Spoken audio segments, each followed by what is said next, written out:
আকাশবাণী কলকাতা স্থানীয় সংবাদ পড়ছি রক্তিম ভট্টাচার্য। এখনকার বিশেষ বিশেষ খবর হলো পশ্চিমবঙ্গে পালাবদল, 206টি আসনে জিতে নিরঙ্কুশ সংখ্যাগরিষ্ঠতা নিয়ে প্রথমবারের জন্য রাজ্যের মসনদে বিজেপি। 3 অঙ্ক ছুঁতে পারল না তৃণমূল কংগ্রেস, হাড্ডাহাড্ডি লড়াইয়ের পর ভবানীপুরে ধরাশায়ী মমতা ব্যানার্জি। 15,000-এরও বেশি ভোটে জয় বিজেপির শুভেন্দু অধিকারীর। প্রধানমন্ত্রী নরেন্দ্র মোদী রাজ্যের দলীয় কর্মীদের শুভেচ্ছা জানিয়ে বলেছেন, জনসাধারণের আশা আকাঙ্ক্ষা পূরণে নতুন সরকার সব রকমের প্রয়াস করবে। ভোট পরবর্তী হিংসা রুখতে নির্বাচন কমিশন কড়া নজর রাখবে।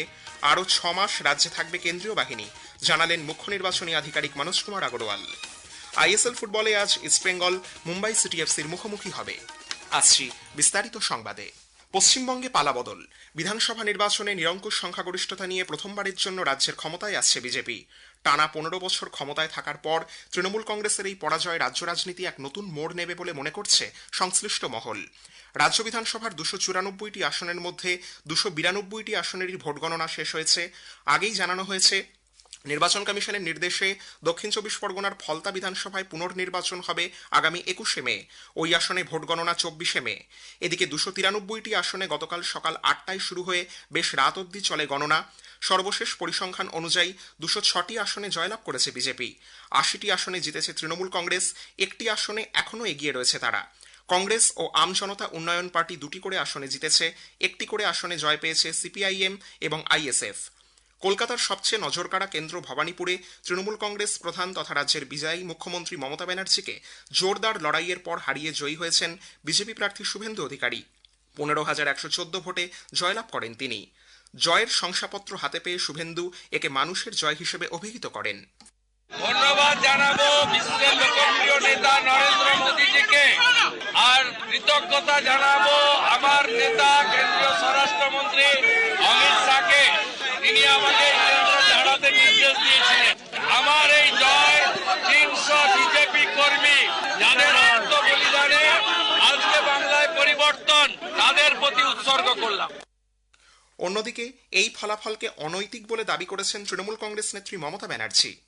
It's a immoral victory, not moral victory. Immorally, whatever election commission has done with the central forces and Prime Minister and Home Minister, it is totally illegal and we will ask for counter mandate. Darjeeling, Kalimpong, Jalpaiguri, Alipurduar, Cooch Behar, Jhargram, পূর্ব মেদিনীপুর, পুরুলিয়া এবং বাঁকুড়ার সবকটি আসনে জয় পেয়েছে BJP. পূর্ব মেদিনীপুরের নন্দীগ্রামে নিকটতম প্রতিদ্বন্দ্বী তৃণমূল কংগ্রেসের পবিত্র করকে 9,665 ভোটে হারিয়ে জয়ী হয়েছেন শুভেন্দু অধিকারী। মুর্শিদাবাদের রেজিনগর ও নওদা কেন্দ্রে আমজনতা উন্নয়ন পার্টির হুমায়ুন কবির জয়ী হয়েছেন।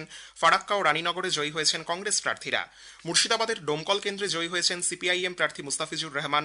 দক্ষিণ 24 পরগনার ভাঙড়ে ফের জয়ী হয়েছেন আইএসএফ প্রার্থী নওশাদ সিদ্দিকী। বিজেপির উল্লেখযোগ্য প্রার্থীদের মধ্যে পশ্চিম বর্ধমান জেলার আসানসোল দক্ষিণ কেন্দ্রে অগ্নিমিত্রা পাল জয়ী হয়েছেন। পূর্ব বর্ধমানের ভাতার কেন্দ্রে জয়ী সৌমেন কারফা। উত্তর 24 পরগনার পানিহাটি কেন্দ্রে জয়ী বিজেপি প্রার্থী রত্না দেবনাথ। কোচবিহারের মাথাভাঙায় বিজেপি প্রার্থী নিশীথ প্রামাণিক জয়ী হয়েছেন। শিলিগুড়িতে জয়ী শঙ্কর ঘোষ। এগড়ায় জয় পেয়েছেন দিব্যেন্দু অধিকারী। ময়না কেন্দ্রে জয়ী হয়েছেন অশোক দিন্দা। শ্যামপুরে জয় পেয়েছেন হিরণ চট্টোপাধ্যায়। কলকাতার শ্যামপুকুর বিধানসভা আসনে তৃণমূল কংগ্রেসের মন্ত্রী শশী পাজাকে পরাজিত করেছেন বিজেপির পূর্ণিমা চক্রবর্তী। জোড়াসাঁকোয় ওই দলেরই বিজয় ওঝা, মানিকতলায় তাপস রায় ও কাশীপুর বেলগাছিয়ায় রিতেশ তিওয়ারি জয়লাভ করেছেন। কলকাতার বেড়েঘাটা আসনে তৃণমূল কংগ্রেসের কুণাল ঘোষ, চৌরঙ্গিতে নয়না ব্যানার্জি, কলকাতা বন্দরে ফিরহাদ হাকিম, বালিগঞ্জ আসনে শোভনদেব চট্টোপাধ্যায় জয়ী হয়েছেন। উত্তর 24 পরগনার 33টি আসনের মধ্যে বিজেপি 23টিতে জয়লাভ করেছে। তৃণমূল কংগ্রেস জয়ী 9টি আসনে। ব্যারাকপুর বিধানসভা কেন্দ্রে বিজেপির কৌস্তব বাগচি 16,000-এরও বেশি ভোটে বর্তমান বিধায়ক তৃণমূল কংগ্রেসের রাজ চক্রবর্তীকে হারিয়ে দিয়েছেন। নোয়াপাড়ায় অর্জুন সিং, ভাটপাড়ায় তাঁর পুত্র পবন কুমার সিং, নৈহাটিতে বঙ্কিমচন্দ্র চট্টোপাধ্যায়ের পরিবারের সদস্য সুমিত্র চ্যাটার্জি এবং হিঙ্গলগঞ্জে বিজেপির রেখা পাত্র জয়লাভ করেছেন। উত্তর দমদম বিধানসভায় তৃণমূল কংগ্রেসের মন্ত্রী চন্দ্রিমা ভট্টাচার্যকে হারিয়ে বিজেপি প্রার্থী সৌরভ শিকদার জয়লাভ করেছেন। দেগঙ্গা, বাদুড়িয়া, মিনাখা এবং বসিরহাট দক্ষিণে তৃণমূল কংগ্রেস প্রার্থীরা জয়ী হয়েছেন। কামারহাটিতে জয়ী হয়েছেন